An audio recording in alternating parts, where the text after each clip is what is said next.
Mike Wilson with Andesite Blue, brought to you by Toloka Studios. And I'm happy to be here with you this evening. It is a little bit different evening than normal. We usually meet on Tuesday, and I promise that we will be on a normal schedule soon. But with everything that's going on here in Ukraine, it is not guaranteed that we can always meet and get together on the same day and time. But I'm happy to come here to you this evening and go over some wonderful things and projects. I have a great guest with me tonight. This is actually part two of something that we started last month with Úcráin Nua. So I'm going to be presenting to you Bradley, and he's one of the directors of Úcráin Nua. So anyway, we can get right into it. Part of our topic is going to be really the rebuilding of Ukraine. We're going to be talking about, the investments at the end of this program. I'm going to talk to you about the bonds, of the Andesite Blue bonds, and really just talk, the atmosphere and everything that's going on here in Ukraine. And there's an anxiety kind of being built up, and it's not a bad anxiety. It's actually a positive one that really sees where Ukraine is going and what's going to be happening here, and the rebuilding of Ukraine, the energy. We can start. It's just an interesting emotion. I've lived here for 4 years. I've been involved with Ukraine for 9 years, and you can kind of feel all of the things that we've suffered through. With the COVID and then this invasion of February last year. We've been under, bombs and missile attacks and basically under a full-scale war now solid for a year. And right now, people still get nervous, but there's this real growing anticipation of what's coming next, which is very positive. And so we're going to talk about that this evening, and I'm really happy to bring Bradley to us. So without any further ado, let's go ahead and introduce Bradley. And Bradley, thank you for coming. Thank you, Mike. And you've been here a week now from Ireland. Been here a week from Ireland, yes, County Tipperary. Okay. So would you do me a favor and just tell our audience a little bit about you, your background, and what you're doing?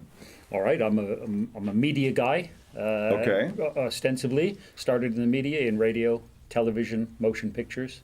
I have built theme parks in China. I've created nightclubs in London. We've done national radio programs. But then I moved from media into renewable energy. So Okay. started to All get right. into waste to energy, so municipal solid waste into energy, and then solar energy. Okay. A few years ago, we created a company here called Evagy, which was all about doing rooftop solar in Ukraine. Okay. All right. Because we had a group in a company in the UK called Maximum Earth Group, and it was about becoming a micro utility built around rooftop solar for large commercial and educational institutions. Now, when you say solar, there's two types of solar. You got thermal solar and you got UV light or light solar for Solar electricity. PV. Yeah. Okay. So photovoltaic, the panels go on the roof, roof space of the factories or of the schools. It's wasted real estate. There's nothing up there. Exactly. So you put the panels up top, and then we sell the customers the energy, and we can sell it to them at 20% reduction from the grid rate that they would be paying if they were buying their energy off the grid. Okay.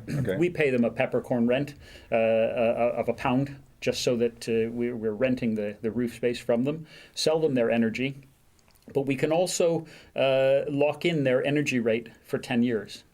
So at the moment in the UK and Ireland, we're paying 40 pence per kilowatt hour for electricity. 40 pence per hour. Kilowatt hour. Yeah. Wow. In the Ukraine here, I believe it's 4 pence. 10%. Yeah, of the cost price. in the UK. Yeah. So we're And I've heard that the UK utilities are astronomical. Yes. Yeah. So it's last month the price to heat my house was £800. So Yeah, I live in a Grade 1 listed building attached to Thornbury Castle, where Henry VIII used to live. So I'm not allowed to have solar panels. The UK government are very strict about what we do. English Heritage, they're very strict about what we do as far as putting anything on the property. I can't even choose paint color. It's great fun to live there. Yes. It's 530 years old, and the front door key is the size of my hand, and there used to be two, but Henry lost one. So it's great to talk about the history. And you can't go back to him anymore. Can't, no. And he was pretty grumpy anyway. Yeah. So yeah, it just costs what it costs. I mean, it's not a very thermal house. Not at 500 years old, correct. Little hard to heat. But nonetheless, the price of energy in the UK and Ireland at the moment is insane. Absolutely out there. Now, it's very interesting because I know that you're segueing into a bit of what you're doing and what you're going to be doing here in developments and stuff like that. And one of the things we were talking about in the first time with Svetlana was the communities kind of being autonomous a little bit, where they're going to be independent, like energy independent through solar energy, and also the waste management, and through producing energy through waste. Which is interesting with new development, especially getting prepared for the EU, which Ukraine is starting to work their way towards that, and they've gotten the acceptance. The application has been accepted, so they're in the accession stage of going into the EU.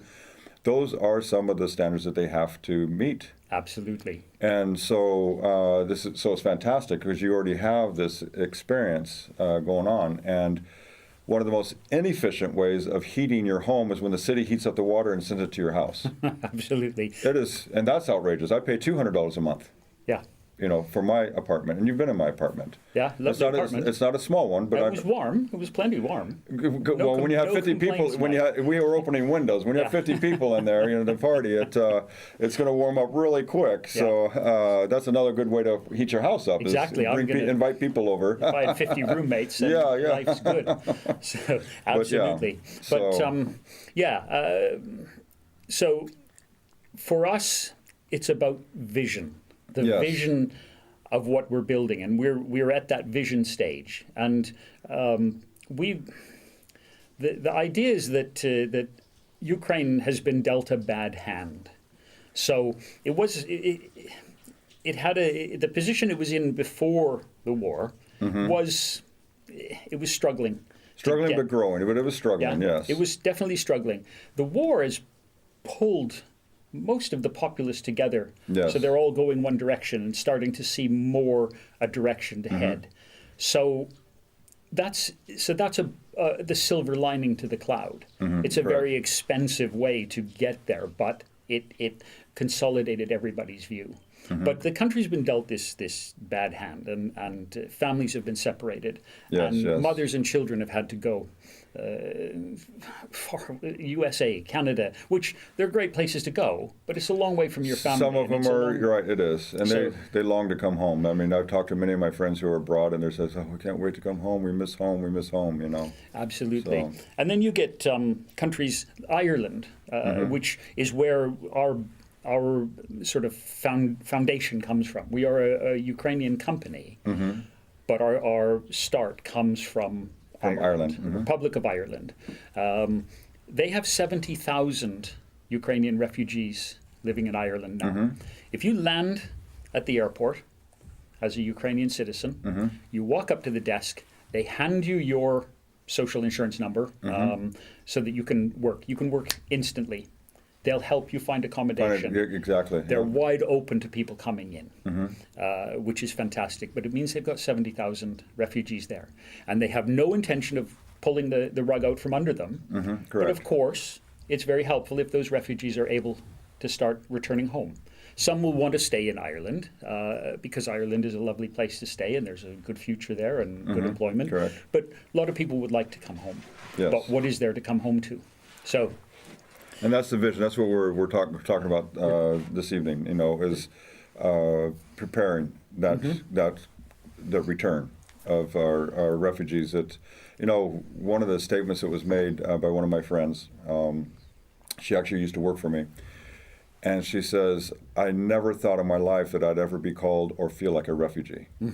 I mean, it's a status, it's a feeling that just, it's almost homeless. Yeah. It's a status of homelessness, and it's just a weird thing. Even people who left Donetsk and Luhansk in 2014 and 2015, they were refugee within their own country because they were homeless. Their homes were destroyed and they lost everything and they had to restart over. But fortunately, they were within their own country, so reestablishing themselves. Many of them became very successful and did well, and because they come with all of their intelligence and all of their faculties and everything ready to go to work, And Ukrainians are very hard workers, which I absolutely adore and love about Ukrainians. They don't let the moss grow under their feet. Yeah. But yeah, that refugee status is not a fun position. So. Absolutely. So this gives us a kind of a perfect storm of opportunity. We've got people who've been dealt a really bad hand, and maybe I'm too nice, but I'd love them to have somewhere to come back to that wasn't good. It was awesome. Right. So absolutely beautiful, absolutely forward thinking. The tech is all there. The houses are warm. They're bright. Yes. There's glass. There's natural materials. So that what they're coming back to is special. So whatever home they had that was destroyed, if they can come back and we're a business, so it's not about a social program, but what we'd like to do is create the community so that they can rent to start with. They're not going to come back with bags of money. So if they can rent at a reasonable rent for a period, and then have an option to buy. Right. That lease option is absolutely one of the best options I ever think is available to humanity. It gives a person who is really starting over again and doesn't have much to be able to get in, to fit in, to be comfortable, and then start dreaming and hoping again. Yes. And then they can own it's their home. They can Why not own it? Start to create a home, start to create a community. And again, this whole idea of community. So they'll move into these homes. They'll be autonomous. So the electricity will come from solar.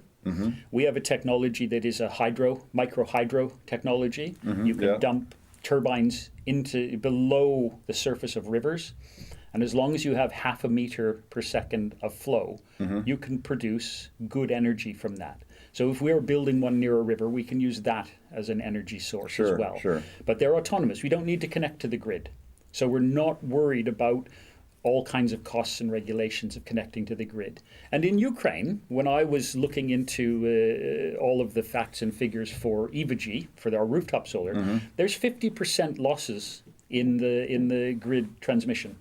So from 50% losses from the source from where they produce the energy till it gets to the house, you've got a 50% loss. Wow. So that's almost like sparks dropping off the cables. That's crazy. In the UK, it's 10% loss, and that's that gets into infrastructure and really restructuring. And that's a big lift. Yeah. That is a very big lift. Now, because there's been damage, some countries are coming in and helping to upgrade that system. But that's a big system, and it's very expensive. The other thing that we've also been seeing because of the war, it's very easy for the antagonist to knock out your infrastructure. Correct. Bam. One rocket and Kiev's dark. Right. If you've got microgeneration. Yeah, you're not focusing on that. Correct. There's nowhere to focus. You've got light 24/7. You've got your shower. You've got your internet. You've got what you need. So you're living good. But it's also about health. It's part of the plan is to create greenhouses to be able to grow organic vegetables. You had a guest on a bit before Svetlana was on, Tatiana with her water technology. You very kindly introduced us to Tatiana, and we're buying into her technology big time. That's absolutely awesome. So you can turn the tap, bam, drinking water. And it's not only pure, it's even more healthy than the bottled water. Correct. So the people living in these communities will have every opportunity to lead healthy lives for their families, very convenient and easy, so that they can focus on moving Ukraine into the EU, into the future. One of the most exciting things about the EU, I'm not a real big fan of the EU in general with their spending, and that's one part of their issues that there's been addressed. I mean, that's not a secret. You know, they've got some very bad spending issues there, and so that part of the political part of it and everything, I'm not. But what I am a total fan of, which every country that has joined it has benefited from, is the single market system, and that has driven the economy. I mean, Poland. I mean, we can just go around. You know, we can go around the country, especially the later countries that have just gotten in there. Their GDP has just gone through the roof because of that. You know, and that really, and so Ukraine is going to see a surge in growth. It's going to be something that the people will feel because it's going to affect their paychecks. Their income alone is going to, the standard will go up, and Absolutely. so they're not going to be under this constant pressure of managing their pennies, you know, and which, I mean, it's important to manage, but you know, there's a lot of stress to that, you know. But by raising that, you're raising your lifestyle. Countries like the U.S., even the U.K. and many free nations. There's an index. It's called a happiness index. There's a list of categories, right? Healthcare is like number 3 or 4. I think it's around number 3. But one of the number 1 is opportunity. Yes, absolutely. That for the happiness index. So when you look at nations and the people who live happy, it all depends on opportunities.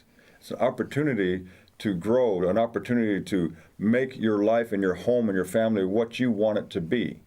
How do you excel if you feel you have no hope? Exactly. So, hope, absolutely, that hope of being able to have that achieve that better life for your family. It's absolutely wonderful. The other side of it, of course, is employment and jobs. Well, that's the opportunity. Those are to bring our modular home technology and the design.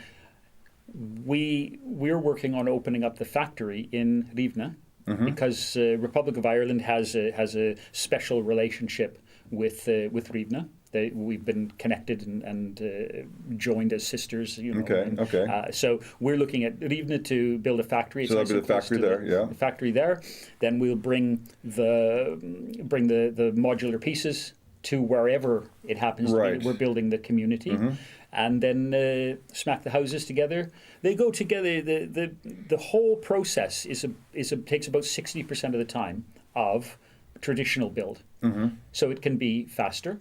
Yes. The houses are more airtight. They're stronger. They're sound. they're thermally more efficient for hot and cold. They're just tremendous. Plus they're upgraded electronics, upgraded outlets. Everything in there is just and you're very high standard. future-proofed. So we can look 5 years in advance and say we think the technology will be pretty much there. So have 5 years future-proofing.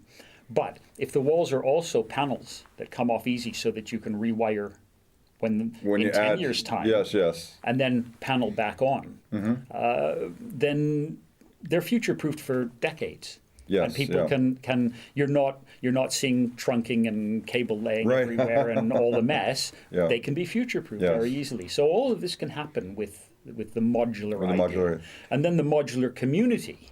So we build in 15 house chunks. We'll put 15 houses in and a store, a little shop. And then the next phase, as soon as we've got enough occupancy in that, we'll start the next phase, and that will have the kindergarten or the school, and then the next phase. And so we'll just start to put that lifestyle infrastructure in place as well as these get built out. So, and then as the demand wanes, we know to start working on another area, and that's correct. When you fill that area, it's an organic growth. It's not too large. We haven't got half the houses sitting empty. Well, and the neat thing about it, as you meant, is the speed of which this can be developed. You know, instead of 2 years, 3 years, 4 years, or 5 years for a master plan community, like I said, each phase is prepared within months. Of completion. Yeah, and it's a balance. We're not throwing down shipping containers with a cot in it, Right. which is important at some stages. You've got to get some shelter for some people sometimes. I Right. get that. But so our view is to go that sort of in between, so that it's not as fast as shipping container job, but it's also permanence. So the families can move in and it will last. The chain is amazing too. The involvement of everything to do that. So we've got the manufacturer. That's one side of it. That's employment. Okay, that's tax revenue for the right. country, but it's also employment. It's good, solid income for the workers on that. But that's one area. So depending on the size of the factory and the manufacturing facility, it could be 1, 2, 3, 400 people, depending on really the absolute need. Because as the demand grows, then that of course employment will gain. Correct. Well, there's also a whole chain. We've got trucking, so we've got a whole a need for that. So we've got employment on that, and you want the same trucker that he understands the dynamics and everything is moving and everything, and he knows the weather conditions and what he can handle, and so he's used to doing the same thing all the time, and so now you have a trucking system in there, but now you also have to have ground preparation. You talked about solar, okay? So and you talked about greenhousing. You talked about the stores. There's just a whole chain of employment. Absolutely. Permanent employment. Yeah, there's roads to be built. Yes. There's landscaping to be done. There's landscaping to be continued with. Is it a serviced community so that does Dad want to go out and mow the lawn, or does he want somebody else to come and mow the lawn? Probably someone else to do it. Well, in Ukraine they use the sickle. So absolutely. So that's one of the projects, and I think it's an exciting one. I think that people are loving the vision. So that's when it catches on, because it is a very beautiful aesthetic look on these buildings. Okay, on these people think pre-manufactured. They're thinking boxes. Yeah. Or containers. Yep. And it's not. No. There is a lot of personality to these. Yeah. There's a lot of nice edges and nice architecture, that makes the aesthetic of it, especially on the individual home, on the single family homes. Those can look absolutely very custom and very, very nice. I mean, even the finish, you can throw on some veneers that make it look like a log house if you wanted to. Yeah, and there will be an outdoor living space with a barbecue or fire and patio and covered area. So it's on a parcel, Yeah. So it's all there for the doing. And that's a absolutely lovely project, and people are loving it. The other project, one of the other projects that we've been working with Andesite Blue on, is an ethanol distillery business. So basically, it takes corn. Right. It's something to do with it's called export or import substitution. So instead of exporting the corn for somebody else to make ethanol and importing the ethanol, these units cost about 10 million euros. So you take the corn, put it in the distillery, you get out of it 16,500 liters of ethanol per day. Okay. You get 40 tons of cattle feed. You get corn oil that can be either used for energy or food, and there's even some electricity production. Ethanol, you can go diesel, you can and also the food, the fodder and stuff. Yeah. So the ethanol can be commingled with petrol, gasoline. Correct. Now so ethanol is about 50% energy value of gasoline, petrol for our UK viewers. But it commingles in. You can get away with an E15 and E20, and you don't need to make any alteration to your engine. So it's great because you're not then importing, as you don't need to import as much fuel. Correct. And it's local usage. 16,500 liters will service a number of the filling stations around, or an agricultural business. So it's just the right amount, and that business washes its face in 3 years. Wow. Okay, so that's fantastic. Yeah, it's not a 5-year, but that's a really good return on that. Yeah. So, and then of course the rest of the operation is gravy. Yeah, exactly. So if we can do 10 of those around the country, that's a nice portfolio. Yeah, of ethanol. that does a lot also, because that sets up for agriculturally, you got the farmers that are that will raise the corn, and you got the greenhouses. You'd have to have some pretty large greenhouses to produce that much corn.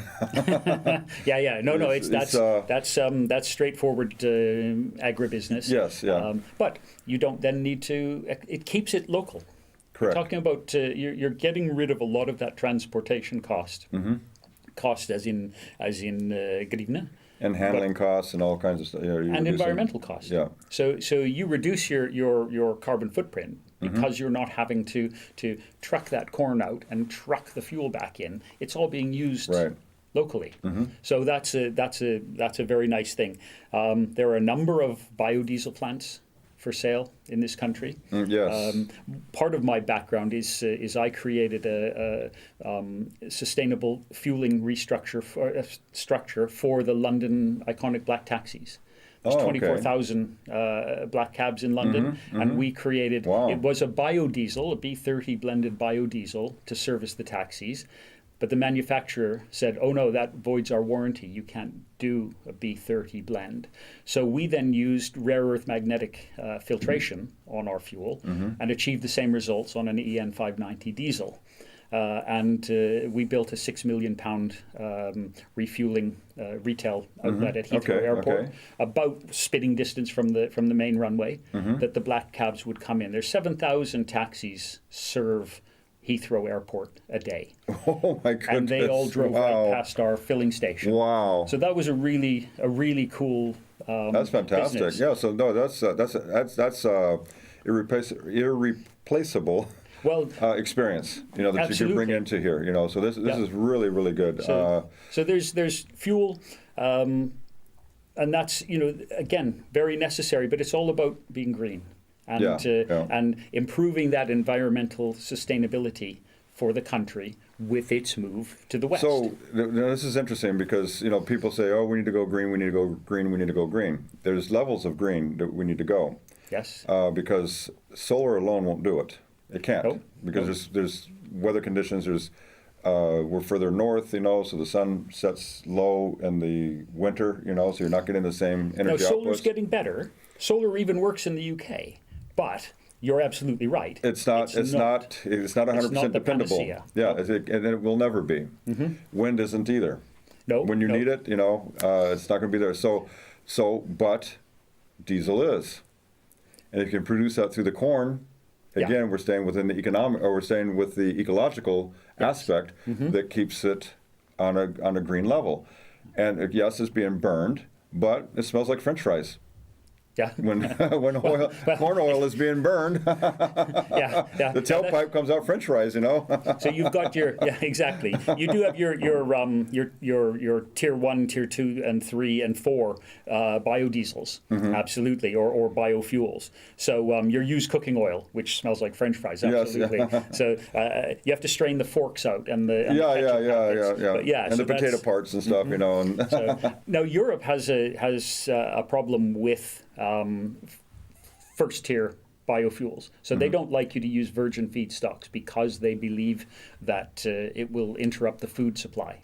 So if you're using rape methyl ester or soy methyl ester, so that's from soybeans, they think that that's going to affect the supply of food for the masses. Okay.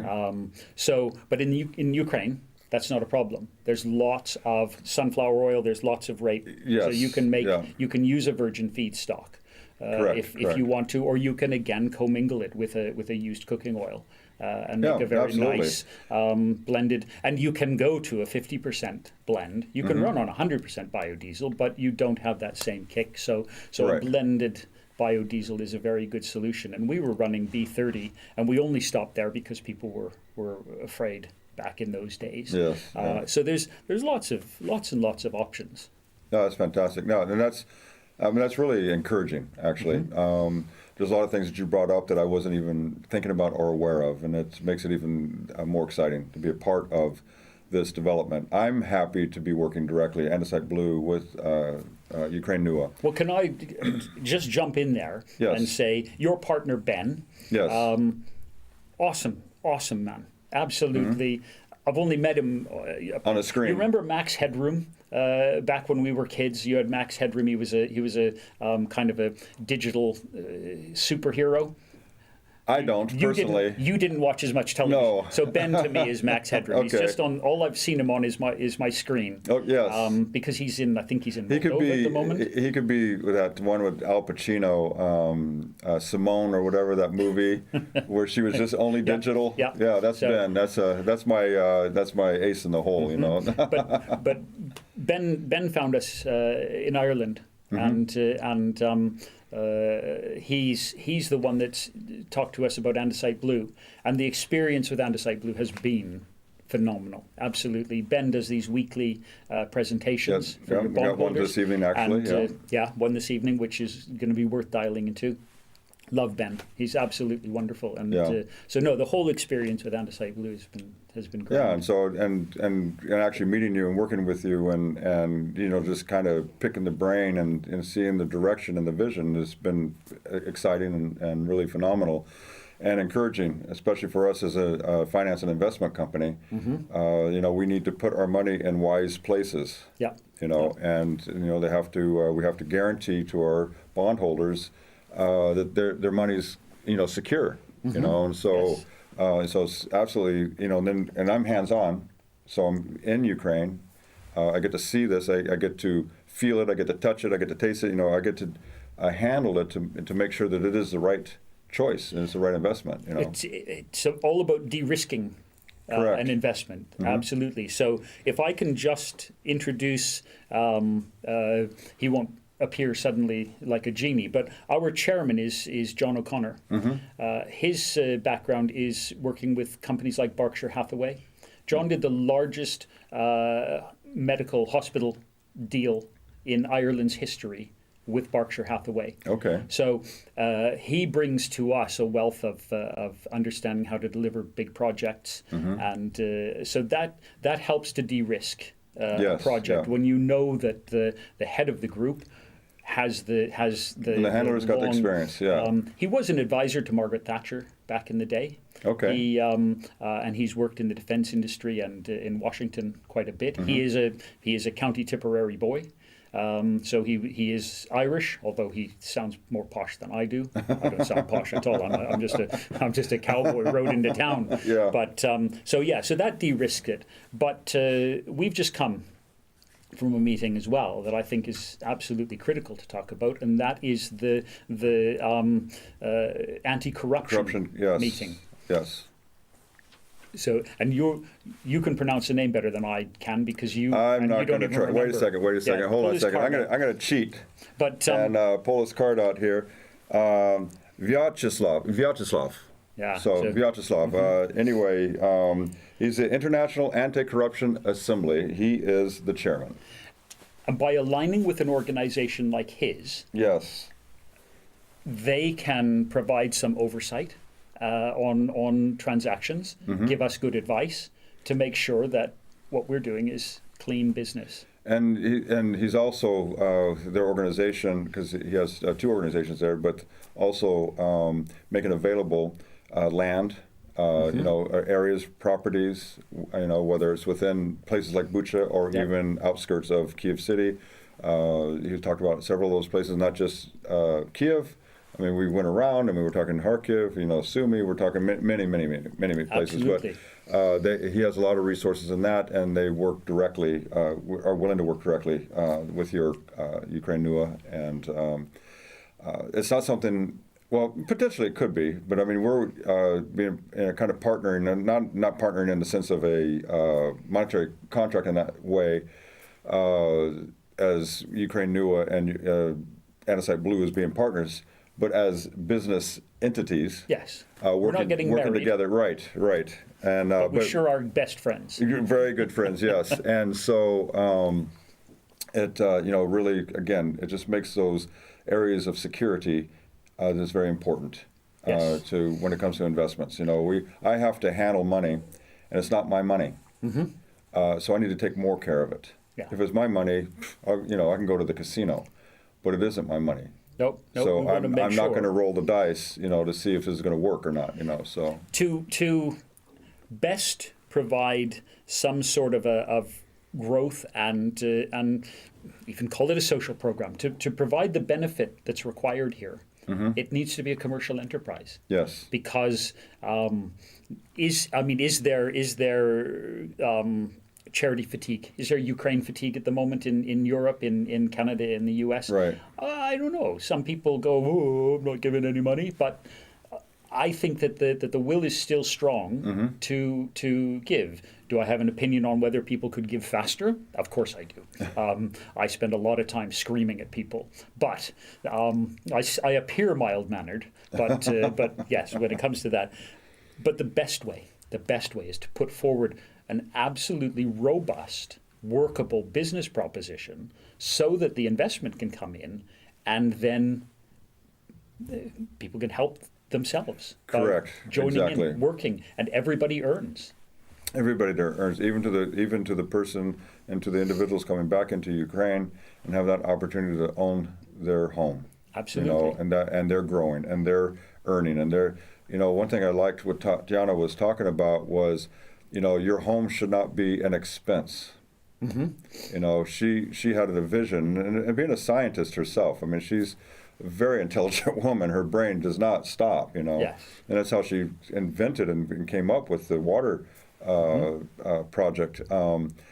Is that she says your home needs to be paying you. Yeah. And how do you do that? Well, one of the things is solar on the solar, using that empty real estate on the roof. And there's many different ways to be able to have your home benefit you, not cost you. So again, so everybody benefits. So the investor and benefits from it, the developer and benefits from it, the workers, the contractors, the laborers. Everybody is benefiting from Absolutely. this. So. And it is the most reliable way. Yes. To provide that much needed benefit. So de-risking, providing good, beautiful experience and quality of life for people, saving the planet. I'm almost proud enough to phone my mom and say, what a great thing I'm doing. She's Norwegian, so she wouldn't buy it anyway. Yeah. She'd say, don't get too big for your boots. Yeah. But having said all that about commercialism and doing business, part of what we do, we have a GoFundMe campaign. Okay. And I came to Ukraine in a Nissan Pathfinder, filled with medicine and medical supplies for the horses at Kyiv Hippodrome. Yes. I didn't fly and train in. I came in this Pathfinder. The Nissan Pathfinder. Okay. We unloaded 2 vehicles. So a good friend of ours, Anthony O'Sullivan, off his own bat, drove his own car here full of the stuff that wouldn't fit in the Pathfinder. Okay. And he came along a day after me, and we met him in Lviv and got the stuff here. But we rocked up to the Hippodrome, unloaded all the stuff, and then went and gave the Pathfinder for use on the front lines, to rescue the vulnerable, injured, old people, injured soldiers, and bring them to safety. Yes. So a brave young man named Dima is currently out there in this Pathfinder. I think every Ukrainian man's name is Dima. There were about 19 of them at your party, and there was only 18 men. Right. So you and I, and then the other Dimas, right? So I'm changing my name to Dima. Officially.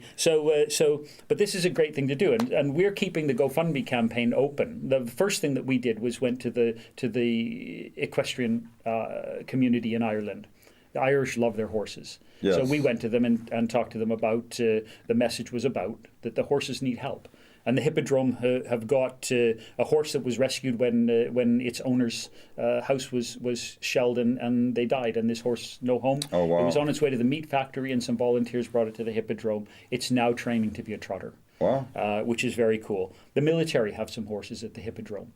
They don't have the money to pay for the upkeep, but the soldiers, when they come back from the front, go in and do maintenance at the Hippodrome in exchange. So it's this kind of a great community. So we're continuing to get vehicles, fill them with horse supplies, medicine, and then some humanitarian. We brought some food as well, and Anthony brought some nappies, some diapers, and baby goods.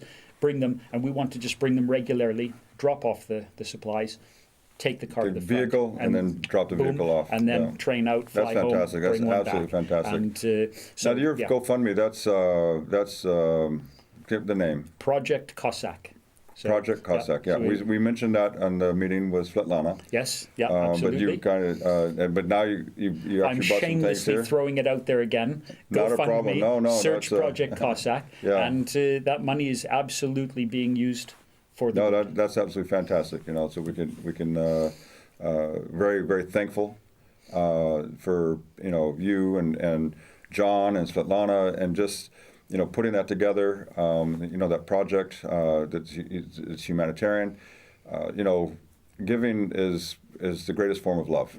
Absolutely, It's just what we have to give that shows love. And we give to Ukraine because we love Ukraine. Yeah. We're here in Ukraine because we love Ukraine, and Ukrainians are here because they're born in Ukraine, but they love their country and they're patriotic. Yes, yeah, So, yeah, absolutely, but, and yeah, in a lovely, healthy way. Yes, absolutely. It's not. It's not sinister in any way. It's not. no, Korean-ish. they want to be here. Absolutely, and I it's mean, a if lovely it was place to be. Koreanish, the 4 million Koreans that left the country would never go back. Exactly. Ukrainians are coming back. Yeah. Last February, the train, it was free to get on the train. March, February 24th and in March, because it was just an evacuation. Yeah. And it was just women and children supposed to be, and just packed. I mean, just smashed into those trains. I mean, some of them were just sitting in the aisles and sleeping while the train was taking them out of the country. The streets, the roads and highways were just jammed, and the border was 3 to 6 and plus kilometers long, and 3 to 4 days to get out if you drove. It was just a jam packed to get out. So over 4 million Ukrainians left during that time. I really don't know the number anymore. I mean, that's probably an old number. But the thing is that almost 70% came back. And that happened over the summer.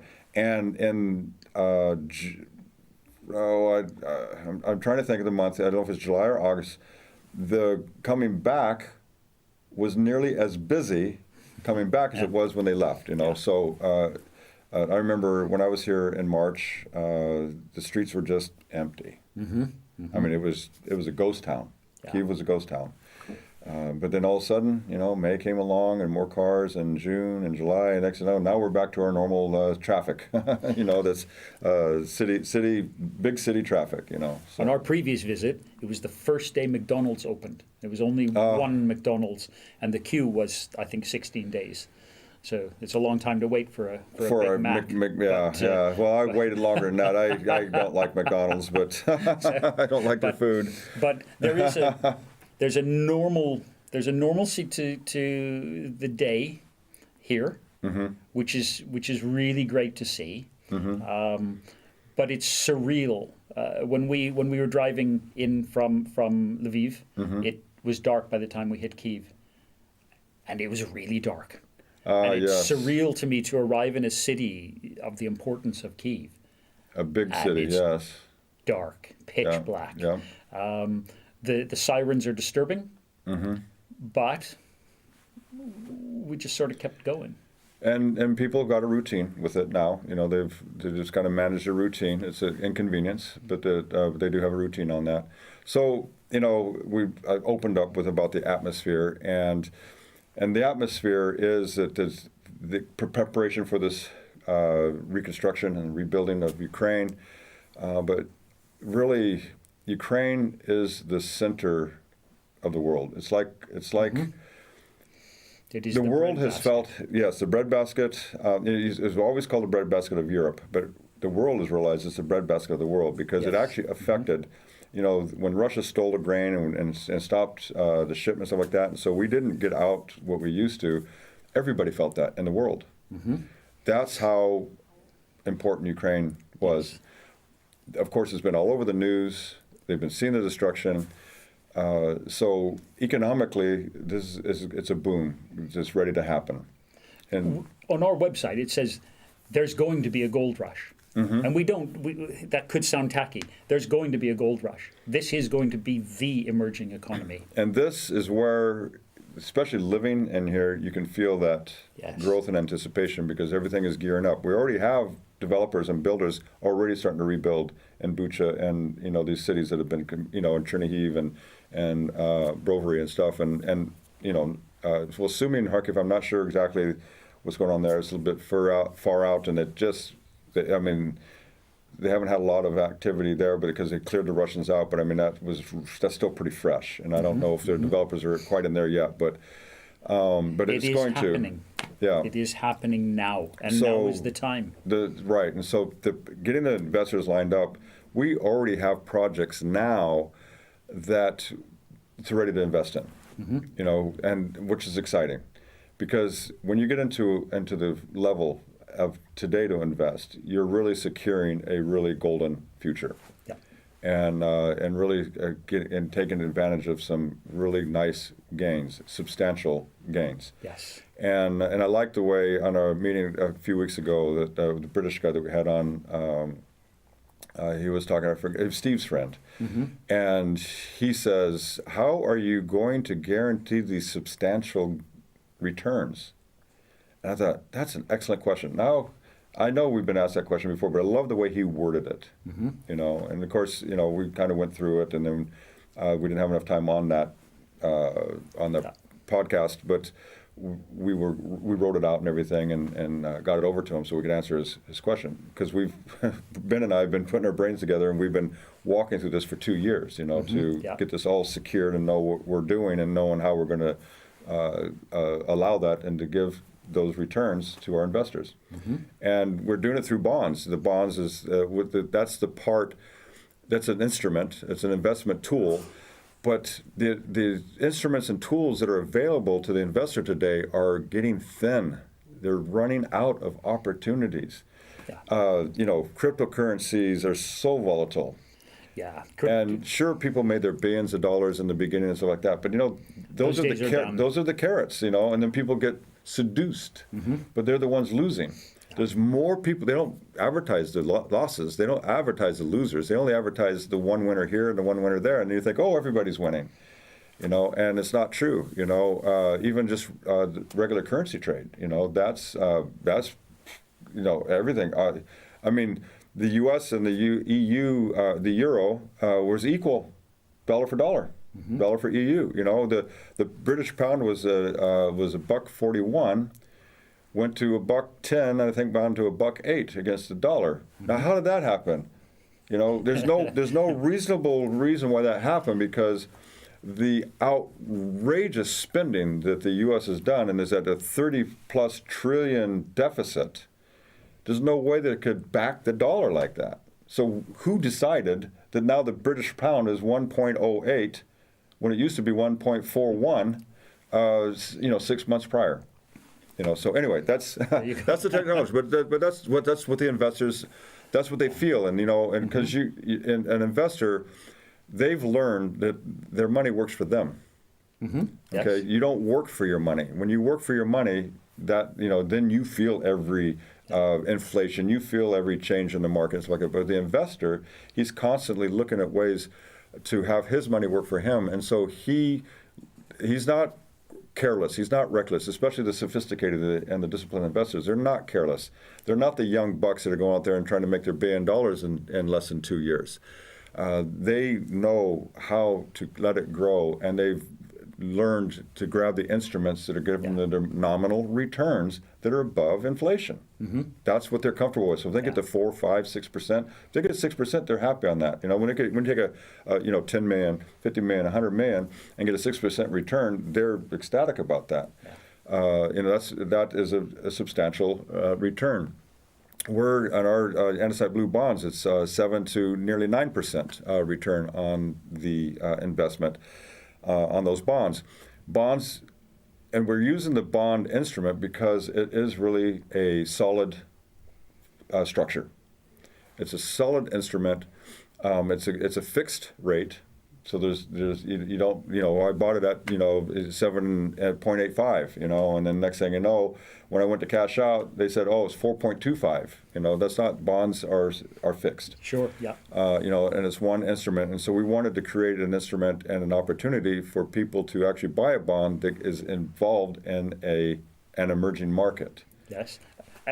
And your catalog, your portfolio of projects are real projects. Correct. In a dynamic emerging market, and it's necessary things. So it's far from crypto.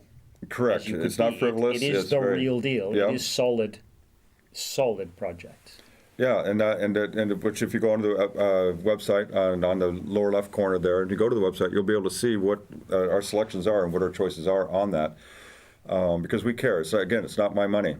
So I'm not going to the casino with somebody else's money. I'm not going to roll the dice and say, hey, that looks like it's going to do good. Let's invest in futures. We don't do that. It's good, solid stuff. Yeah, I appreciate that. Yeah. So anyway, thank you for joining us this evening. I know this went a little longer than normal, but it's very easy, especially when you get with another native speaker, to just blah blah blah blah, and really go on. We could go on for really hours and stuff, but we won't bore you with that. Thank you for joining us this evening. Have a wonderful week. I look forward to seeing you next week. Technically, Tuesday evening will be the airtime. If something comes up, like it has been, I'll make sure that we get in an alternative time and stuff. But anyway, have a wonderful evening, and we'll see you soon. Good night.